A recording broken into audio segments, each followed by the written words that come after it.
Again, good morning, good afternoon, wherever you are in the world. Um, this is a part two to should you go overseas to find a woman. And this particular segment, I'm going to talk about the pros and cons of either you bringing the woman here to the States or you moving overseas to be with her, and what I would prefer, not from my experience but from my observation.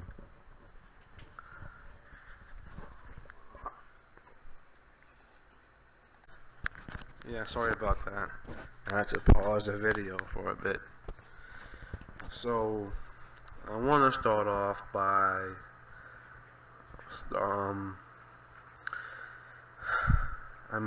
I've known guys that brought women from overseas here, and I've known guys that moved overseas to be with the woman that they met and chose to marry and to build with them. I want to start off with guys that bring the women over here.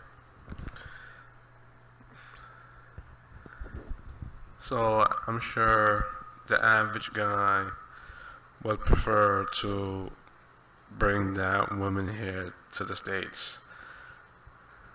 And I'm sure these guys, hopefully, they, depending on the woman that they've met, like if the woman's a student, they could probably marry and get that woman up here to the States with a student visa and maybe do the marriage here in the States, or maybe do it over there in that woman's country that they met, and possibly get a green card later on. Or if that woman is an entrepreneur, she could apply for a business license. A business visa, and that would make it easy to come to the States. Like, the U.S. is very pro-business, and if that woman you are seeing has a business, if she's entrepreneurial, she could definitely apply for a business visa, and coming to the U.S. should not be an issue for her.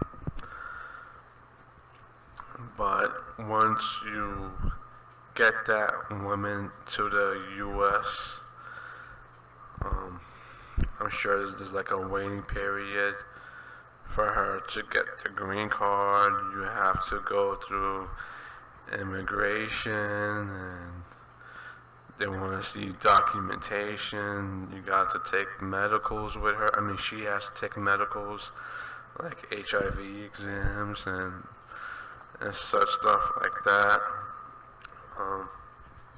What else? This is from what I've known from guys that told me this. Or she could wait back into that country where she's from and wait for the green card there. That's like a couple years wait. Or some guys gotta pay for a lawyer, and the lawyer could help expedite or speed up the process of your wife getting papers. What else do I know about this? What else? I think that's about it. But once you get to the States, you gotta find that woman a job, for example, or try to see if you can get her into a school of some sort, like a trade school, make her do hair, or send her off to a community college, or get like a home health aide job, because there really isn't much jobs for immigrants, if you know what I mean. Out here in New York City, plenty of immigrant women work either fast food joints or they work uh, home health aide jobs. And those jobs don't really pay well, but it is what it is. It's what they have to take in order to survive. But you know, you gotta, you know, you gotta bring these women here. And at times, once you bring the woman here, these women start filing for their family to come to the States. So they may file for their mother or a brother or a sister. They may file for their daughter to come up. And this is what could be problematic because, as a man, you may not have much space in your house. Or maybe if you're a man and you still live with your mom or with your parents. I mean, would she like you to, you know, she probably, they wouldn't mind bringing an immigrant woman here, but for her to bring her family, this is a no-no. This is not cool. And this is going to cause issues. And even for you, if you have like a one-bedroom, you can't support, this woman wants you to file for her whole entire family to come to the States. And then you gotta find that person a job. And sometimes your community depends on those very same jobs, but you have to help out an immigrant family for those very same jobs that your community needs. And that hurts your community in the long run. That's the reason why things are the way they are in this country. Because I've known a guy, I'm not going to say his name, he married an immigrant woman, he helped out the whole entire family come to the States. He helped out the whole entire family. And he helped that whole entire family get jobs, and a very good job with the union. And now that job became awash with immigrants, and that job de-unionized. A union job that helped to employ plenty of whites and blacks, both groups uneducated, became a job mostly full of immigrants and deunionized. So this has ripples effects down the line. So as a man, I would be very cautious to bring a woman here overseas. I got nothing against it. You could do it. But if you do, try to find a place with a similar lifestyle. Like if I was bringing a woman from Brazil, from DR, from Guyana, from Panama, or from Trinidad, I will probably think about moving to Florida because the lifestyle is a little bit similar, a little bit laid back. The weather is warm all year round, and there's some similarities. A place where I wouldn't move to is New York City, because here, if you bring an immigrant women from overseas to New York, these women will see how the women operate in the Northeast, and that's going to get her attention. And then too, you have guys, and these guys just talk game, spit game into the woman's ear. They know the culture, and they know the language, they know the lingo, and then you could lose your women. You could lose your women. That same woman you brought from overseas, you could lose her here in the States.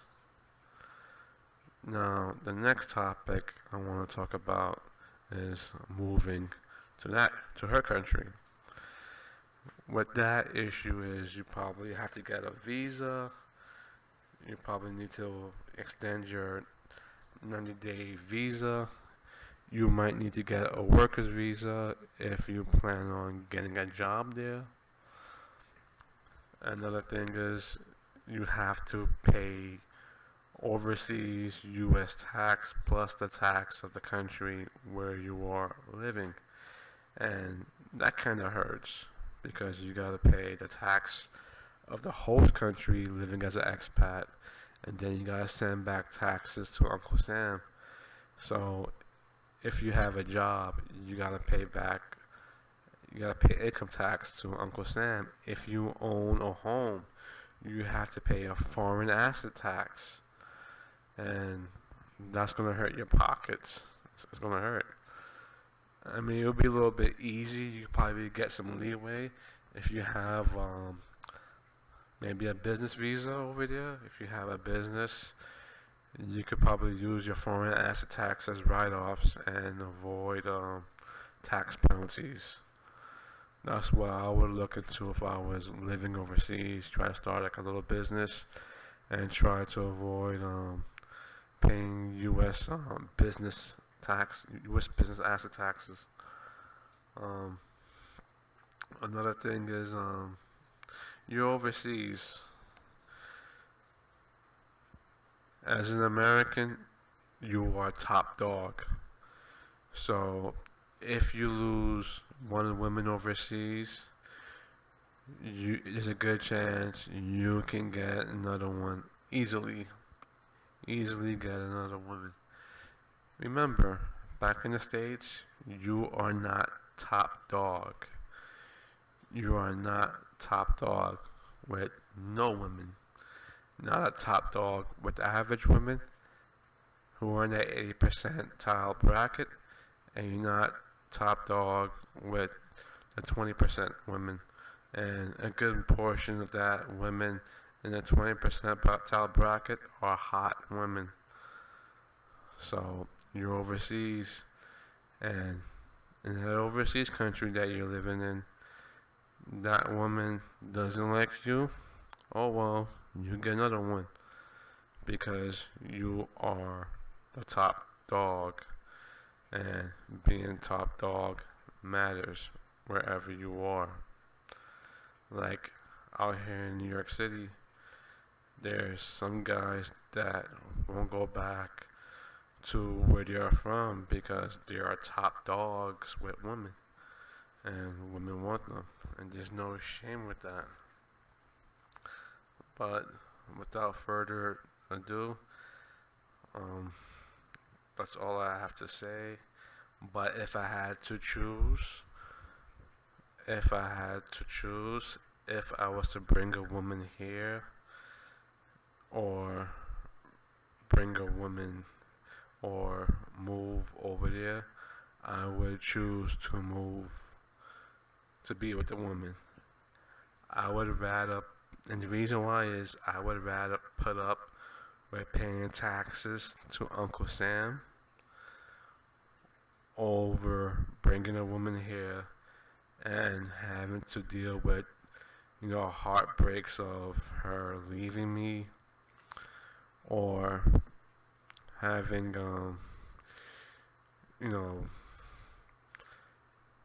it's not only that with her leaving me, it's just other issues too. Could be cultural issues. She could be unhappy. It could be, like an example is if I was to marry a woman overseas and adopt her child, and she moves to the States with the child, and then she leaves me, I could end up paying child support for a kid that's not mine. So I don't want to deal with that. But if I had the choice, I would prefer to move overseas, deal with the U.S. tax penalties.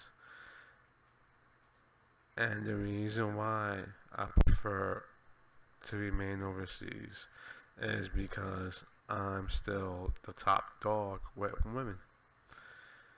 Over time, apply for citizenship of that new country or that host country I'm living as an expat.